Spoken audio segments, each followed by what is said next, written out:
Hello, everyone. Thank you for tuning in at X-Rays, where knowledge meets inspiration in the intricate dance of industry evolution.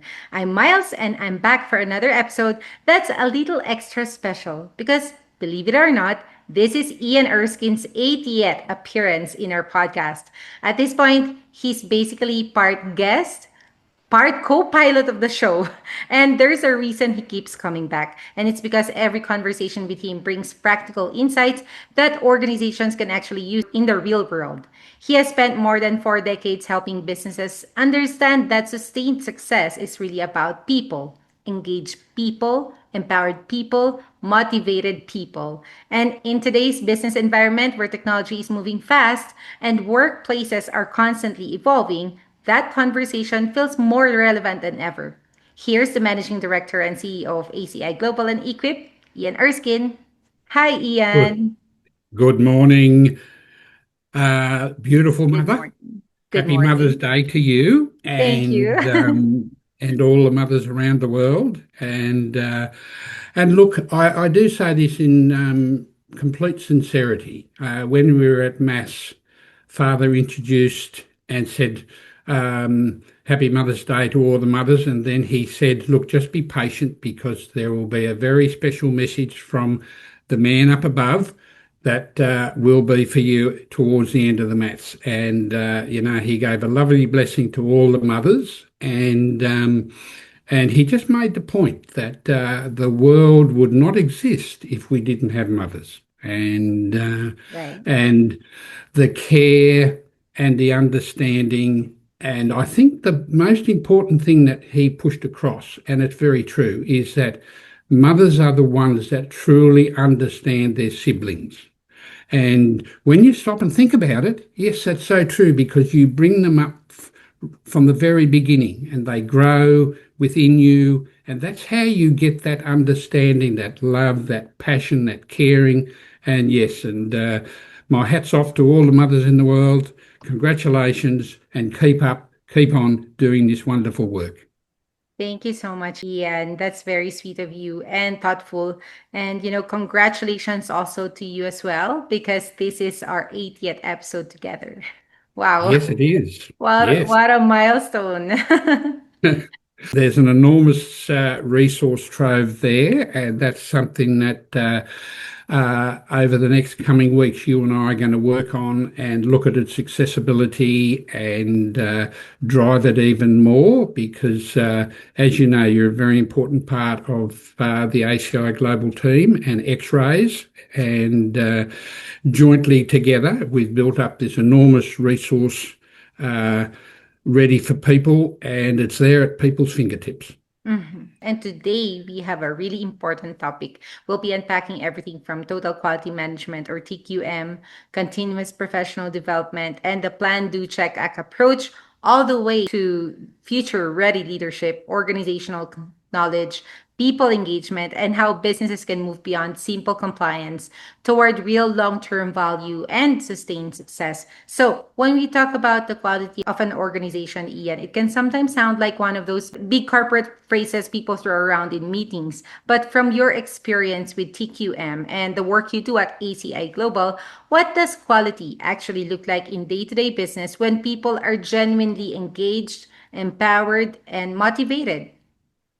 Well, that's the most important, and that's the key to all this: engaged, empowered, and motivated. And what we always do, and what I always do now during all my audits, I say that you've got to look at people as the key to the resources that you have within your business. Now, when we talk about resources, and again, the reason why we say this is because people can't continue to be motivated and engaged and endeavouring to be aspirational leaders. They can't do that if everything's in place. So you look at resources, you look at financial resources, organisational knowledge, right? Technology, okay, infrastructure. Might sound mundane, but it's very simple. You've got to have the people have to have the equipment, the facilities, energy and utilities, right? And again, a very important one where people sit into the resources is reference to the environment they work in.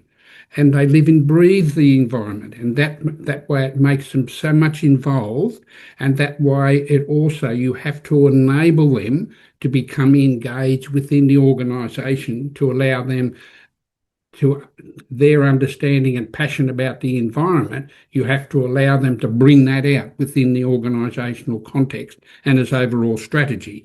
You look at overall information, resources provided externally, okay, including subsidiaries, partnerships to the business and alliances. Again, people have to be involved in those alliances with other people within that are making up your organisation. And this is why it becomes oh so important when we talk about TQM. And that's where engaged, empowered and motivation comes from, but all those other resources have to be in place as well. Mhm. And that's actually a really good way to look at quality because it's clearly much bigger than just procedures or paperwork. It's really about how everything works together seamlessly, the people, the systems, as you said, the technology, even the workplace itself. And when those things are managed properly, you can usually feel the difference pretty quickly inside an organization. And so, Ian, once organizations begin recognizing people as more than just resources on a spreadsheet, the conversation naturally shifts towards development and long term growth. How do organizations move from simply managing people to developing and engaging them as a strategic driver for sustained success, particularly through frameworks like ISO standards, continuous professional development or CPD, and accelerating continuous improvement? This really is the key to it all.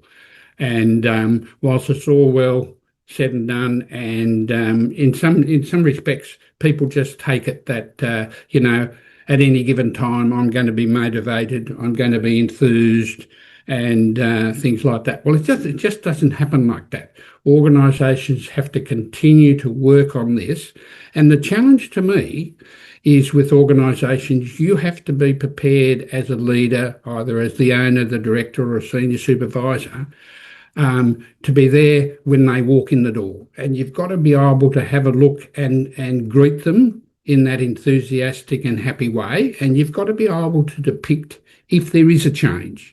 You've got to be able to challenge yourself to say, well, hang on, that's quite not right. They've walked in, but they've sort of not only they haven't ignored me, but it was just a quick hello and they've walked straight past me. And, whereas what I like to see is when people walk in the door, that first step into the door, starting today, is, hi, how are you? And you've got to start that enthusiastic process yourself as the owner of the business. And so it becomes that two-way, even to the point where they your people must be treated as part of the family of the organisation. And again, we go back to mothers as that very important key cornerstone of the family. In some respects, that's what the owners have to then be taking on their key role in this as the employee walks in the door, is to encourage that enthusiasm. Be look for the signs. Well, okay, what is bothering my key person today and things like that. Now, if we get this right, this is where it all becomes very smooth. People come to work, they get to their desks, they relax, they open up, look at what's planned for the morning, and they can move enthusiastically into that. Now, I think I mentioned at our last meeting where smile can be something, a smile of a person and that inner enthusiasm which is being extruded out can be felt from across the telephone, from even all around the world. And I was talking to a lovely receptionist, and she even said to me, she said a couple of days ago, she had picked up the phone to make her first phone call. She was still a little bit under the pump and thinking about what had happened the weekend before, and the person on the other side of the phone immediately said, "Oh, you don't appear to be your real self today." And she managed to respond, yes, there's quite a few things that I have to do. And the person on the other side of the phone immediately said, well, I can tell now, there's the smile, everything's fine. And this is what I'm saying. It is a smile is infectious. And you're the classic example of that, my dear. Your smile is infectious, and you can see. Having said that, you can see the enthusiasm, the happiness in the in your facial expression, which is a meaning of what your inner self is extruding and telling people. Well, it's hard to frown. Well, that's right, and often that's a very key to it. It is harder to be sad and frowning than happy and smiling and things like that. That is so true. Yes. That actually should be one of the key takeaways for this 80th session. It's hard to frown. Yes. And I just love how you relate this with mother's nurturing ability. The trust is there because most people want to do well when they feel supported and included. And when businesses invest in mentoring, coaching, CPD, and giving people a bit more ownership in their roles, it naturally creates more engagement and motivation across the team, like in a family as well, like raising a kid as well. So, Yes. speaking of performance indicators and development, Ian, this is where practical tools become really important. Once a people first mindset is in place, where do tools like ACI Global 360 Professional Development Review, the PDR profile, come into play when identifying competence gaps, improving accountability, and accelerating continuous improvement across an organization? So again, as we spoke at the very start, people form part of the resources of an organisation. Now, one of the key parts of that resource is what people bring to the table, or what people bring every morning when they come to work. They bring their knowledge. Now, their knowledge needs to be fostered, needs to be protected, needs to be encouraged, and needs to be on an ongoing basis challenged. Because if we don't challenge each other's knowledge, and I mean that very genuine, each other, because again, this is a partnership between each of us. When we're talking about the employee, we're talking about their role, the chain of responsibility within their organisation. So they're always working with one or two or three people during the day, and it's knowledge sharing between everyone. Mhm. And this is where we then talk about another key part of the resources is technology and how we protect that knowledge, because it's quite amazing. And the organisation I'm going to audit today, they're a very big pavement management service company. So they look after the asphalts and the shoulders of the roads and things, their maintenance and so forth. They have a team of very world-leading engineers on board, and Mhm. it's interesting to see them work together in their offices and so forth. They have an open office plan within their organisation, and quite often I hear them challenge themselves. And this is what knowledge is all about. Knowledge is something that has to be continually stirred, continually coerced, I guess, in some ways. And Mhm. that brings out the best of people. And we always talk about aspiration and the importance of aspiration within people. And this is why knowledge is so key to an organisation, needs to be fostered, stirred, and also protected by technology and data systems of the organisation. Mhm. Well, a lot of businesses don't realize how much valuable knowledge sits inside their people until someone leaves. And if organizations aren't sharing lessons, experiences, and ideas properly, they're probably losing opportunities to improve without even noticing it.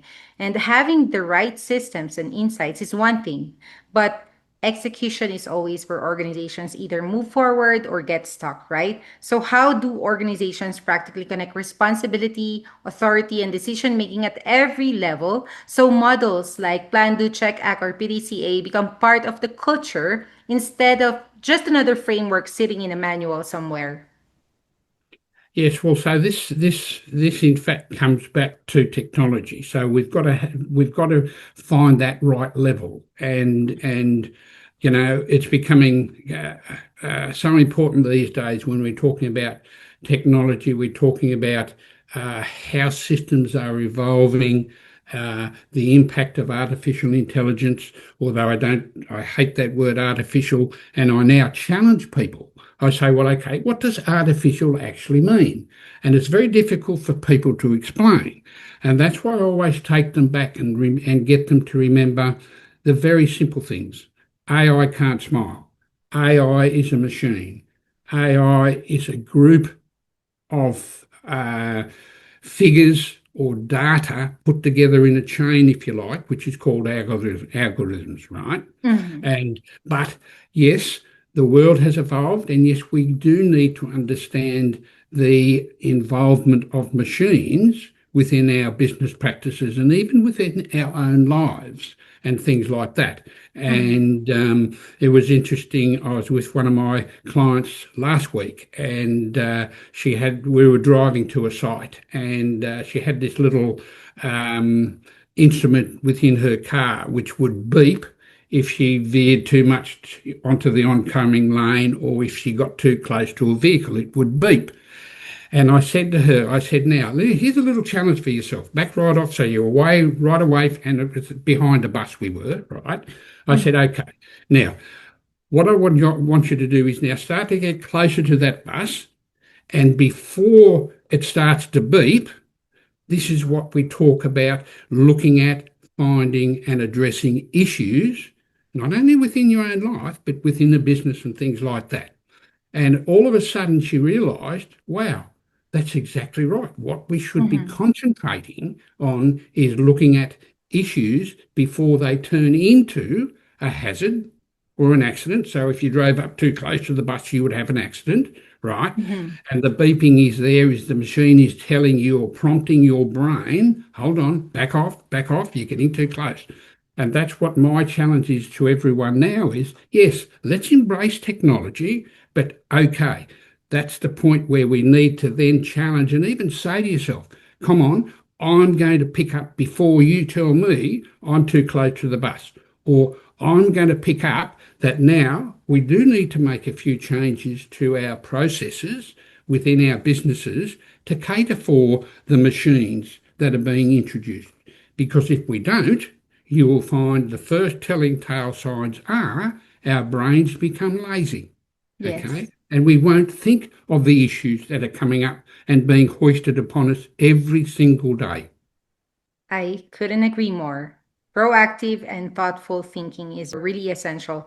And that's where a lot of organizations are challenged today, I think, trying to keep up with technology while still making smart decisions and keeping people connected to the process. Because having a framework like PDCA is one thing, but actually making it part of everyday business is a completely different story. So, Ian, that brings us nicely to the bigger picture because organizations today aren't just talking about or thinking about compliance anymore. They're thinking about resilience, adaptability, and future ready leadership. So, looking ahead, how do people engagement, empowerment, organizational knowledge, technology, and continuous learning all come together to help businesses become future ready, not only for ISO certification's sake, but for long term sustainable success overall?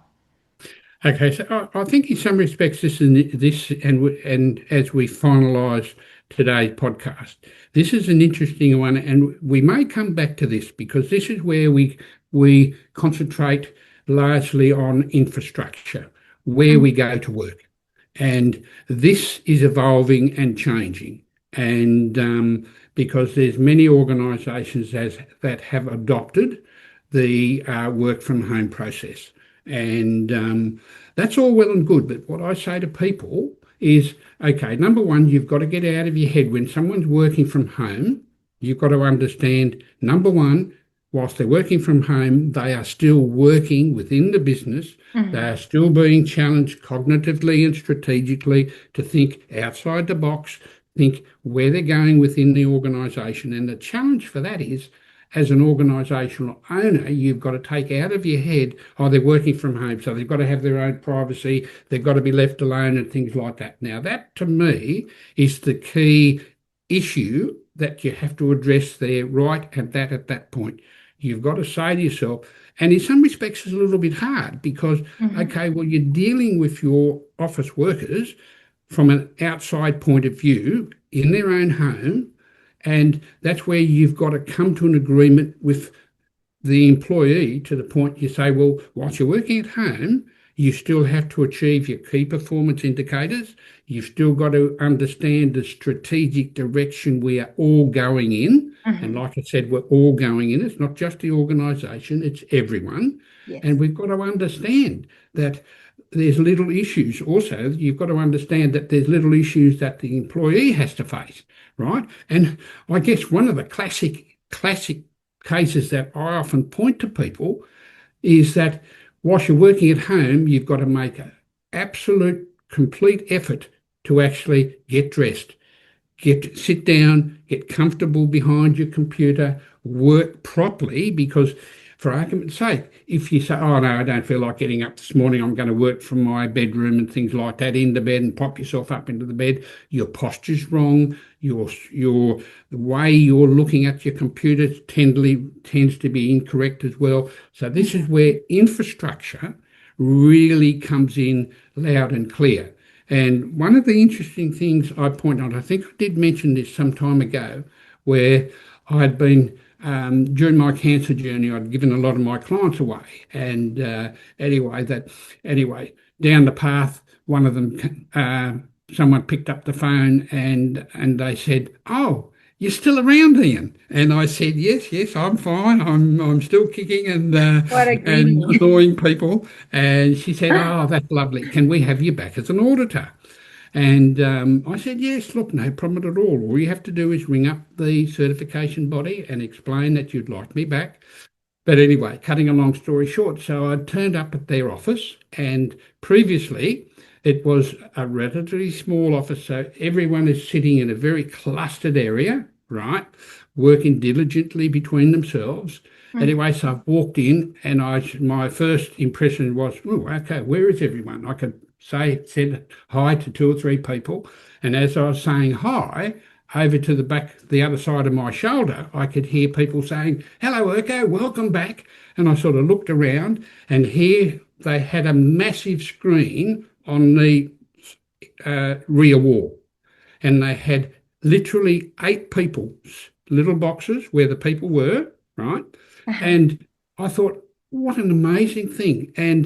And this is where the managing director said to me, he said, "No, they just work normally. They answer their phones. If they have a query, they can make that ask that question to the person in the office, right? And it's actually if they were still there." And I use that case in point is where that's how you should be working, because that way you're bringing everyone in.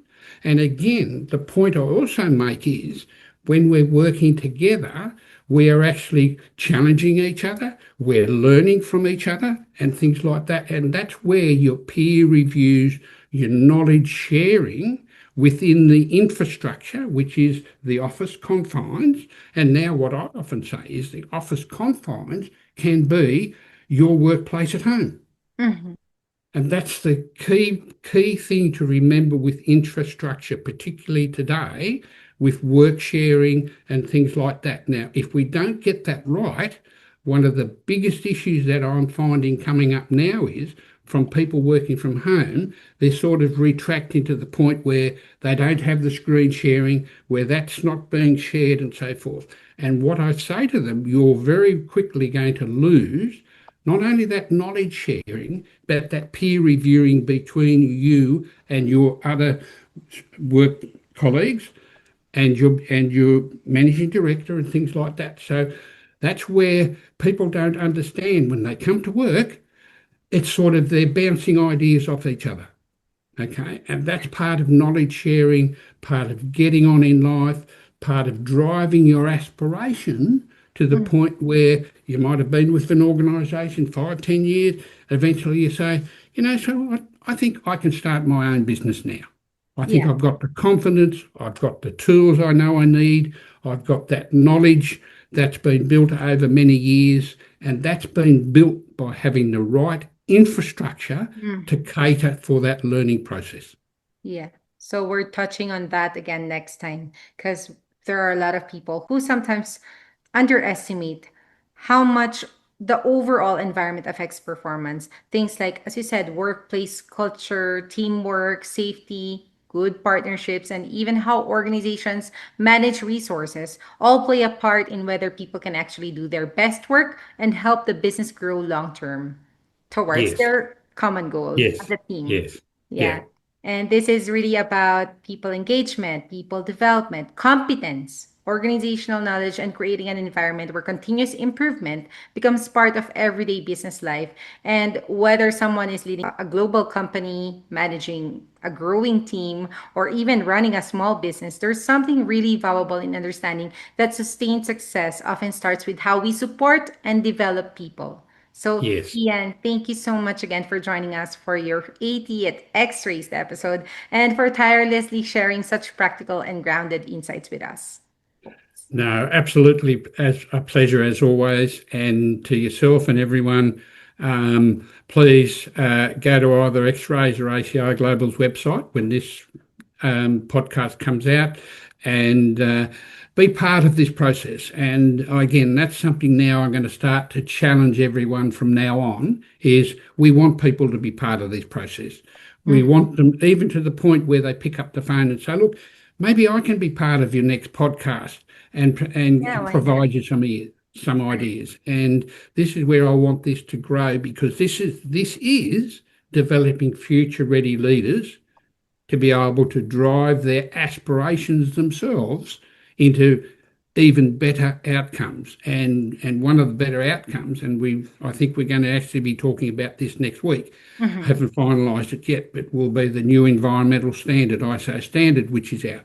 I'd like to have a podcast on that where we just demonstrate to people there's there's this idea out there that, oh no, it's becoming a lot more technical. There's a lot more bureaucratic things that we have to cater for. Mhm. No, what it's actually drilling down on is to people as part of an overall organisation have to be driving the ethical performance, the environmental sustainability performance of that organisation from it within. It's the Yeah. people that will drive that outcome, which will not rile, but will push back on some of the ideas and some of the actions that are happening. And I'll give you a couple of clear instances of that next week. But this is where we need to be looking at. It's people matter.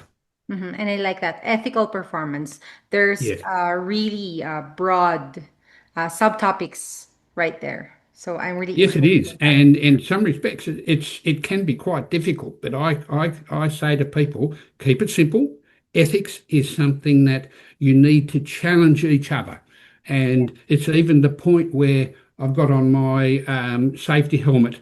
If I'm Mhm. doing something wrong, tell me. Yeah. Okay, Each and other's. and again, we'll talk about that next week. Yes, and I'm excited for that one. Thank you again, Ian. And for everyone watching or listening today, if you'd like to learn more about Ian Erskine, ISO personal certification, ISO certified courses, the ACI Global 360 PDR profile, or how organizations can become ready for ACI Global certification and ISO certification for both people and organizations, make sure to connect with him and the team at aciglobal.com.au or check out the links below. And one last thing before we go, keep your eyes open for this episode on their website, as Ian said earlier, because we'll be streaming it there too, making it even easier for you to catch the conversation next time. Don't forget to drop what you think. Until next time, this has been your host, Miles. Stay focused, driven, and inspired with X Rays.